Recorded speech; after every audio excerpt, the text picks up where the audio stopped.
How to trade on Binance. Hey everybody, welcome back to the channel. In today's video I'm going to guide you through the steps on how you can trade on Binance, so make sure to watch the video till the end. Now, trading on Binance is actually quite very simple. All you have to do is simply go ahead and then open the Binance application.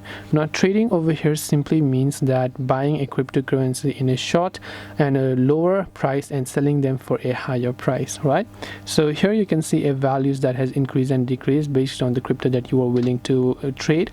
So first of all, tap on it. Let's say I buy a certain amount of any crypto here, let's say Bitcoin, for let's say $1,000. Today $1,000 worth of Bitcoin will give me 0.0132000 amount of Bitcoin, and tomorrow the value could increase and that same amount of Bitcoin could be worth $2,000. So in that case I have got $1,000 profit, and if I want to sell it, I just have to tap on this option, then tap the sell option and choose the cryptocurrency that I want to sell, any of which that I own, and then I'll be able to sell them and hopefully earn some money. This way I will be able to trade on Binance. Hope this video was helpful. If you have got any more questions, feel free to leave them down below. Thank you for watching till the end, and see you soon in the next video.